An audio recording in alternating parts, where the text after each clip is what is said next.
तो आज की क्लास एक छोटी सी कंडीशन के साथ। सपोज करिए दो फ्रेंड्स हैं। एक फ्रेंड है जो किसी जगह पे जा रहा है लेकिन उसको रास्ता नहीं पता है और सामने उसके चार रास्ते दिखते हैं और वो कंफ्यूज हो जाता है कि उन चारों में से कौन सा रास्ता सेलेक्ट करे। और जो दूसरा दोस्त है उसे क्लियर कट अपना रास्ता पता है और उसने 3 या 4 या 5 कितने भी रास्ते आ जाएं, वो फोकस है कि उसको उसी रास्ते पे चलना है क्योंकि वही उसको उस लोकेशन तक पहुंचा सकती है। तो किसके लिए आसान होगा अपने मंजिल तक पहुंचना? ऑब्वियस है, जो 4 रास्ते देख के कंफ्यूज हुआ उसको उसको समय भी बर्बादी होगी और गारंटी भी नहीं है कि वो मंजिल तक पहुंच जाए। और जो एक रास्ते पे फोकस था उसे जरूर रास्ता मंजिल तक पहुंचा देगा। Hello students, welcome back to my class. आज की ये छोटी सी कहानी या यूं कहूं छोटी सी कंडीशन इसलिए क्योंकि क्या होता है जब एडमिशन टेस्ट, एंट्रेंस एग्जाम या किसी भी एग्जाम की तैयारी करते हैं स्टूडेंट्स, तो वो क्या करते हैं, मल्टीपल चॉइस वाले जो क्वेश्चंस आते हैं वो चारों ऑप्शंस पढ़ते हैं। और इसके कारण क्या होता है, एग्जाम में उनको आंसर याद ही नहीं रहते हैं। अगर आप 4 ऑप्शन पढ़ने की जगह डायरेक्ट जो आंसर है उसको लर्न कर लोगे तो एग्जाम में कितने भी ऑप्शन आए आपकी नजर सीधे और सीधे जो सही आंसर है उसी पे जाएगी, बाकी ऑप्शंस पे आपकी नजर ही नहीं जाएगी, बिल्कुल दूसरे वाले दोस्त की तरह। सेम उसी तरह से तैयारी करते हैं और पूरी किताब नॉवल की तरह पढ़ डालते हैं, लेकिन पता नहीं कि कौन सी टॉपिक पे अच्छे से कमांड करना है, कौन से टॉपिक से क्वेश्चन पूछे जाते हैं। यानी कि आप उन 4 रास्तों वाला काम कर रहे हैं कि आप कंफ्यूज है कि आपको करना क्या है। अगर आपको सही टॉपिक पता होगा, सही सब्जेक्ट्स पता होंगे, सही पैटर्न पता होगा, सही तरीके से कैसे तैयारी करनी, ये सारी चीजें पता चलेंगी, तो वो एकमात्र रास्ता होगा आपको एडमिशन टेस्ट या एंट्रेंस एग्जाम में पास ही नहीं कराने, अच्छे नंबर से पास कराने का। चलिए, तो ये था थोड़ा सा मोटिवेशन क्लास शुरू होने से पहले।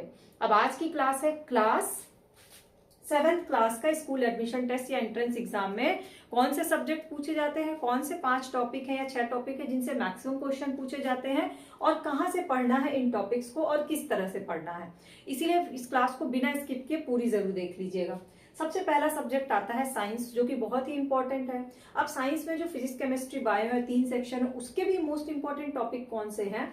तो सबसे पहले इंपॉर्टेंट है डाइवर्सिटी इन लिविंग वर्ल्ड। ये आपके 6 क्लास की बुक में जरूर होगा।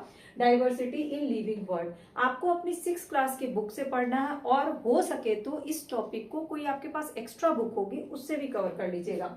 सेकेंड टॉपिक है हेल्दी बॉडी। अब ये हेल्दी बॉडी तो क्लास 2 में भी बच्चे पढ़ते हैं, क्लास 3 में भी पढ़ते हैं, तो आपको फिर हेल्दी बॉडी में क्या पढ़ना है? तो हेल्दी बॉडी में आपको आपके क्लास के अकॉर्डिंग जो चीजें दी गई हैं वो पढ़ना है। थर्ड है लेंथ एंड मोशन, ये टॉपिक है। फोर्थ है material around us. Fifth topic है temperature and measurement and 6th topic है मैग्नेट।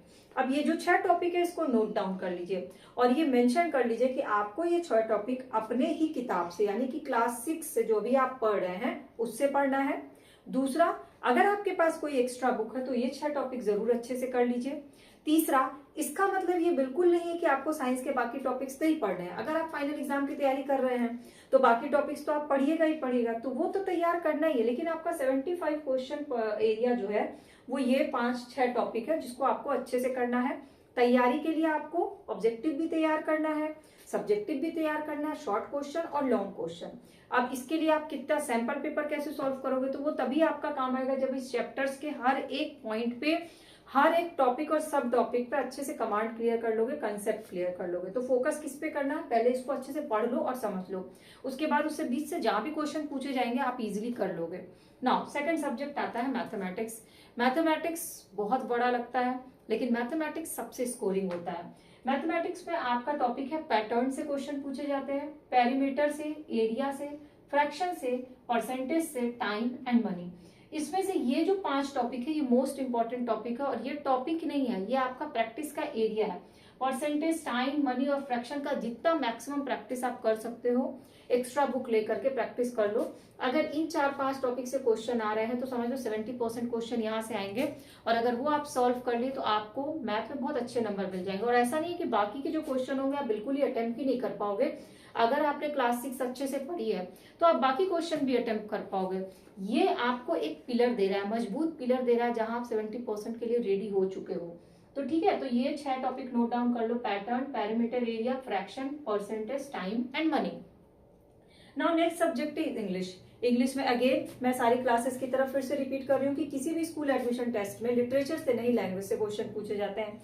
लैंग्वेज में टॉपिक सेम होते हैं, बहुत कम ही कुछ चेंजेस होते हैं, लेकिन लैंग्वेज में जो स्टैंडर्ड होता है वो आपके क्लास के अकॉर्डिंग होता है। लाइक क्लास 2 के बच्चे भी प्रीपोजिशन पढ़ते हैं, आर्टिकल्स पढ़ते हैं, नाउन प्रोनाउन पढ़ते हैं, टेंसेस पढ़ते हैं, क्लास 3 में भी पढ़ते हैं। लेकिन आपने क्लास 6 में किस लेवल पे ये ग्रामर को पढ़ा है, इन टॉपिक्स को, वो इंपॉर्टेंट होता है, और किस लेवल पे जाके प्रैक्टिस की है। तो पैसेज आता है जिसको कंप्रीहेंशन बोलते हैं। एक पैसेज है, उससे रिलेटेड क्वेश्चन आंसर आते हैं और आपको उस पैसेज से आंसर निकालना होता है, और ये मैक्सिमम मार्क्स के क्वेश्चन एरिया होता है ये कॉम्प्रीहेंशन, और ये प्रैक्टिस से होता है क्योंकि इसमें टाइम लगता है। तो आपको इसको क्या करना है, किसी भी ग्रामर बुक को, एक्स्ट्रा ग्रामर बुक आपके पास होगी, उससे प्रैक्टिस करिए। देन ये सेंटेंसेस फॉर्म करना। इसके बाद ये टेंसेस आपकी क्लास में जहां तक पढ़ाए गए हैं उस पर खूब अच्छे से कमांड कर लीजिए, और वर्कशीट्स होंगी उसको सॉल्व करिए। प्रीपोजिशन एंड कंजंक्शन, जो आपको रटना नहीं है कि ये प्रीपोजिशन और ये कंजंक्शन, ये प्रीपोजिशन ये कंजंक्शन किस कंडीशन में कहां पे लगता है, ये क्लियर होना चाहिए। ये सिनोनिम, एंटोनिम एंड होमोफोन्स, ये एक ऐसा एरिया है जिसके कोई फिक्स सिलेबस नहीं है। हो सकता है आपने 50 सिनोनिम 50 एंटोनिम याद किया हो, लेकिन उसने जो पूछा यानी स्कूल में जो आया वो कोई 50 से अलग ही 52-53 नंबर से कहीं से आ गया, तो इसकी कोई गारंटी नहीं कि कौन सा सिनोनिम और एंटोनिम पूछा जाएगा। तो आप अपने अकॉर्डिंग थोड़ी सी लिस्टिंग जो आपकी क्लास 6 पे दिया हुआ उसको लर्न कर लीजिए। अगर उसमें से आ गया तो वेल एंड गुड, लेकिन इस पे बहुत ज्यादा टाइम मत लगाइएगा, क्योंकि इसका फिक्स है ही नहीं कि आप जो पढ़ के गए वही है, बल्कि ये फिक्स है passage, sentence, tenses, preposition, conjunction and essay. अब एस्से में बड़े सारे स्टूडेंट्स का ये होगा कि एस्से कौन से टॉपिक पे तैयार करें। एस्से कौन से टॉपिक पे तैयार नहीं होता है, एस्से का एक फॉर्मेट होता है जिसको आपको तैयार करना होता है, और किसी भी टॉपिक पे दे आप उस फॉर्मेट को अगर जानते होगे ना तो आप किसी भी टॉपिक पे एस्से लिख सकते हो। अगर आपको एस्से फॉर्म करने का, एस्से तैयार करने का तरीका नहीं पता है, एक बहुत अच्छा फिक्स पैटर्न होता है जिसमें किसी भी टॉपिक पे आप एक अच्छा एस्से लिख सकते हो, नहीं पता होगा तो नीचे कमेंट सेक्शन में अपना नाम, अपना क्लास, अपनी लोकेशन लिख करके मुझे मैसेज कर देना या व्हाट्सएप कर देना। मैं आपसे अलग से वो एस्से पे क्लास ले लूंगी, आपको समझा दूंगी कि हिंदी या इंग्लिश किसी भी सब्जेक्ट में किसी भी टॉपिक पे अगर एस्से आए तो कैसे लिखें कि एस्से में आपको फुल मार्क्स भी मिल जाए। ठीक है, तो अब आपने नोट डाउन कर लिया इंग्लिश में passage, sentence, tenses, preposition, conjunction, synonym, antonym, homophones and essay. अब ये वो है जो मैंने आपको स्टार्टिंग में बताया कि आपको एक रास्ता दिख रहा है और आपको उसी पे चलना है, बजाय ये कि 4 रास्तों में आप कंफ्यूज हो। मैंने आपको वो एक रास्ता दिखा दिया, अब आपको इस पे चलना है। कैसे?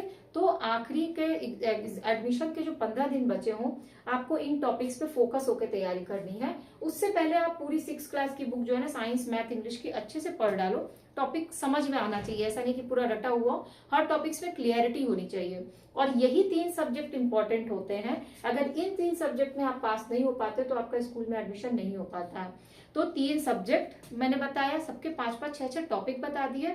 अब अपनी बुक उठाइए, इन टॉपिक्स को मैच करिए, आपकी किताब में है या नहीं है, जरूर होगा क्योंकि ये क्लास 6 का ही सिलेबस है। और उसको कैसे तैयारी करनी है उसका शेड्यूल बनाइए, टाइम टेबल बनाइए, और टाइम टेबल में प्रैक्टिस करने का ज्यादा से ज्यादा टाइम दीजिए।